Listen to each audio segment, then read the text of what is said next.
Hello, I am Pastor Nathan of Grace Lutheran Church in Burnaby, BC, and I thank you all for allowing me to be part of your worship this day on this fourth Sunday after the Epiphany. But before we begin, let's have a word of prayer.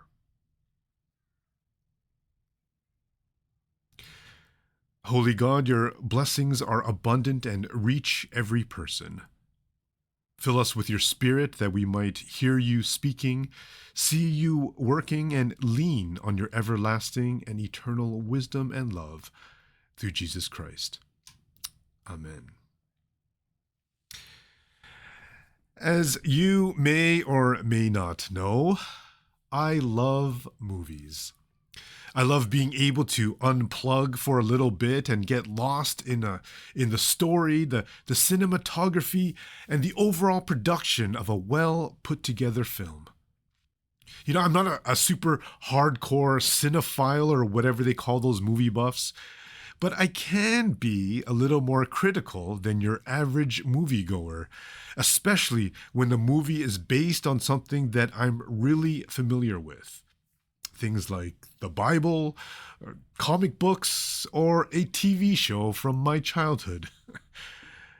Because it seems like more often than not, when such movies come out, they tend to lean heavily on their artistic license and totally butcher their source material. So often I go to these movies with my back somewhat raised, and I'll judge it by a higher standard than I would with a totally original movie based on a totally original idea. For example, there's this new live-action He-Man movie called Masters of the Universe set to release later on this year. And I'm pretty sure you're all familiar with He-Man in general, but just in case, let me get you up to speed real quick. It's basically a toy line from the 80s that turned into a Saturday morning cartoon/commercial. It takes place on this far-off planet called Eternia, where its main character, Prince Adam, has fabulous powers revealed to him the day he holds aloft his magical sword that he has for some strange reason, and instinctively and inexplicably says, "By the power of Grayskull!" That somehow turns him into He-Man, the most powerful man in the universe, which really just means above average human strength in an insanely muscle-clad body. He-Man and his equally impossibly muscular but not as strong friends defend the planet from the evil forces of Skeletor, the main villain of the series, who is able to function completely fine despite only having a skull for a head. I know, it's all really, really cool stuff, so you can see why I'm such a fan. And because I'm such a fan, and for reasons I already mentioned, when they announced the movie, I kept my expectations low and my critical eyes of criticism up. I was ready to tear this movie apart, as I was pretty sure that it'll be awful. But then the trailer dropped a week and a bit ago, and I have to say, so far it looks not bad. I was pleasantly surprised with how closely they are honoring the original with the costumes and overall look and feel. So maybe this movie will be okay after all. Except for one small thing. See, the trailer starts with Adam on Earth, living as a regular human. It also shows that he makes it back to Eternia, and it looks like that's where most of the movie takes place. But why have him on Earth at all to begin with? And I know the true fans out there will know that Earth does play a very minor role in the original, so no need to blast me in the comments. I'm fully aware that Adam's mom is from Earth, but that is a pretty obscure fact, and Earth is barely ever mentioned. So why would they now? I guess it's to make the movie more relatable. At least that's what a lot of people online are saying. But what's not relatable about an alien planet with magic swords, mysterious creatures and powers, and close to 0% body fat ratios? That's like my everyday life. I really, though, I don't like it, but it makes sense. If it's not relatable, then people can't relate to it. They will lose interest regardless of how interesting it could be. You can make the greatest movie ever made, but that means nothing if no one pays attention to it, watches it, or receives what it has to offer. I mean, sounds kind of like the Bible now, doesn't it? I mean, this book that we read out of at least once a week is pretty old. It comes from a far off place and it talks about a culture that is very, very different from our own.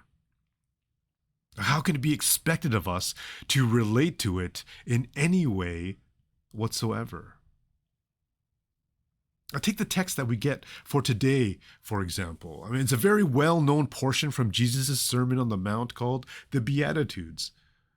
Why they were so named, or if we should still refer to them as that, isn't as important, I think, as what these verses are saying to us. Because as they are, what they're saying doesn't really seem all that relatable to our current worldview. And if I were being honest, I can't see them being relatable in any worldview of any time and or place and or culture.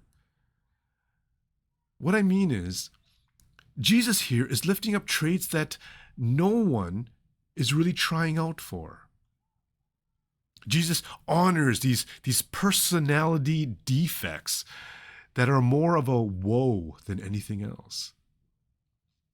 Jesus says, blessed are these type of people that honestly none of us are actually hoping to become, even if we say we are. I mean, if anything, we do everything we can to not be these things. Be it for our own protection, our own image, our own integrity, perhaps.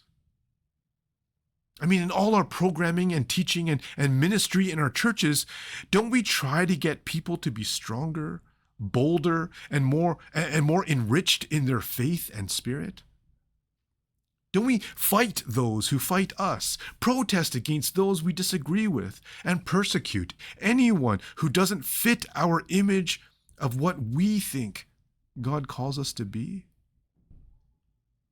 And if we don't do all this, don't we admire and look up to those that do?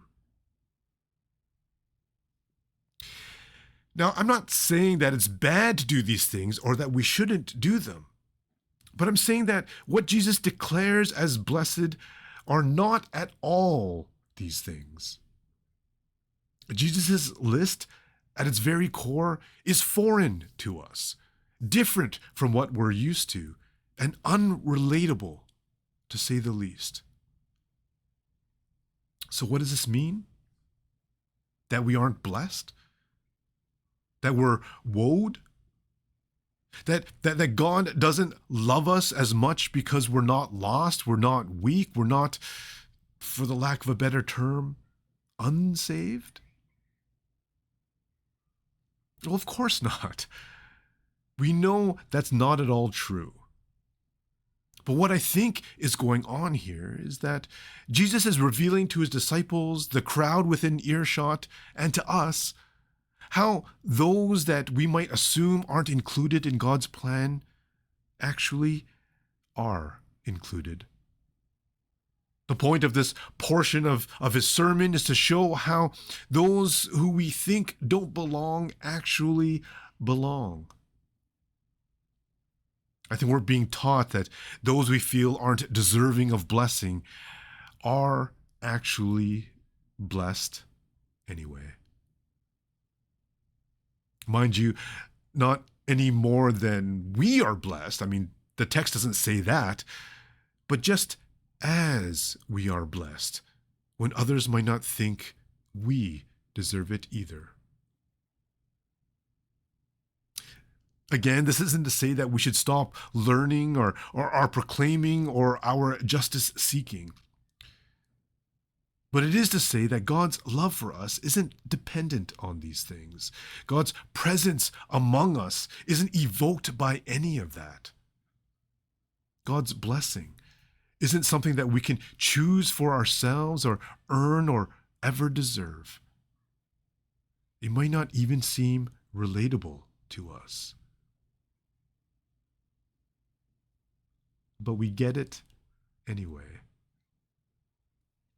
We're blessed by God's choice out of the richness of God's character. We belong because of God's unending welcome that includes us all in community and fellowship.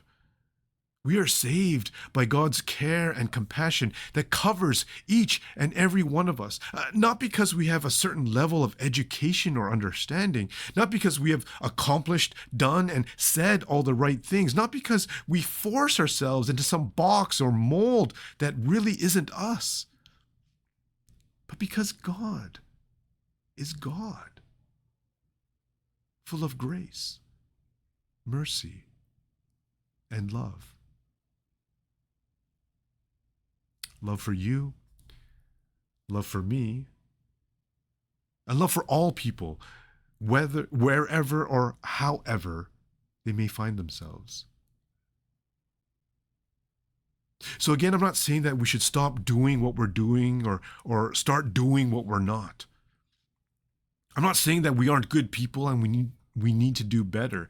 I'm not even saying that this He-Man movie will be the greatest release ever released, because it probably won't be.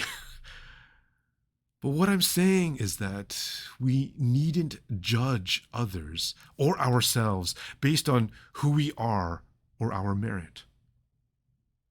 We needn't be disappointed in ourselves or others for what we've done or left undone.